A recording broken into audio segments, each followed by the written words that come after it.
This was an interesting one. Sometimes faces lose originality. Not often do I come across faces that can tell a story from a glance alone, but Marcella is different. This one is truly an everlasting beauty. I imagine she would be the kind of girl to dream about moving to Italy or Spain, to pursue her passion for dance and explore the exotic flavors of European wine, but never truly got through with it, never leaving her hometown. She seems like a Marcella.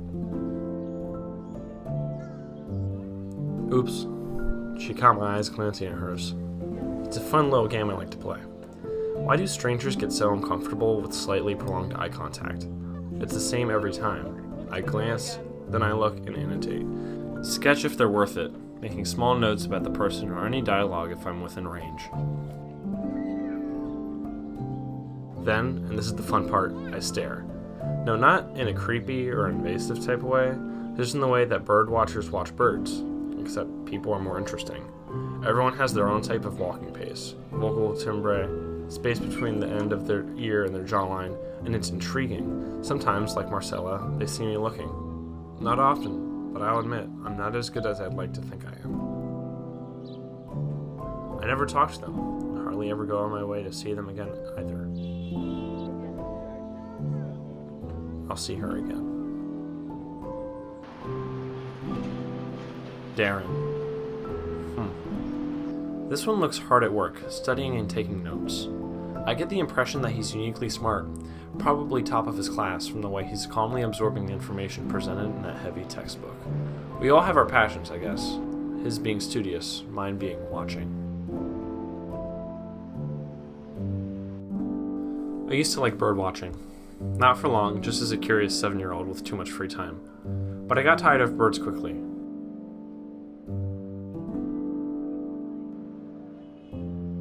I used to point out faces in public to my mom, who would whisper to me in her kid voice that it's rude to stare. Later, I'd hear her telling my dad in her grown-up voice that my drawings and annotations of strangers are unusual. She gave someone money to stare and write notes about me, and how unusual my staring and writing notes about others was. I always found that funny. Amy. I can tell she's not very confident by the way she shuffles around nervously at the metro station, pushing her hair behind her pink ears relentlessly.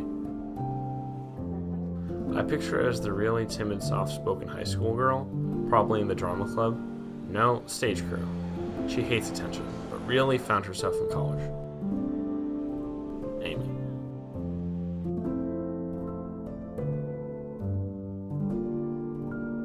All of a sudden, I see what I think is a familiar face. That happens less than you'd think.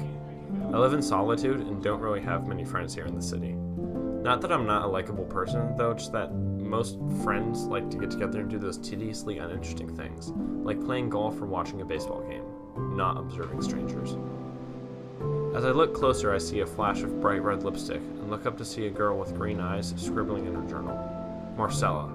Our eyes meet and depart quickly, but in that one hesitant glance, I know her favorite color is vibrant emerald green. Her most beloved author is Jane Austen. She loves crackling fireplaces and her cat. Probably needs something idiotic like Snuggles. Just as I'm about to step off the train, Marcella stumbles into someone and spills her journal on the ground. The earmarked page stares back at me. It's my face, my brown wavy hair, my hazel eyes. She takes the book gently from my fingers and mouths sorry. I stand still, watching the metro doors swoosh close. Marcella's light brown hair and green eyes fade into the distance.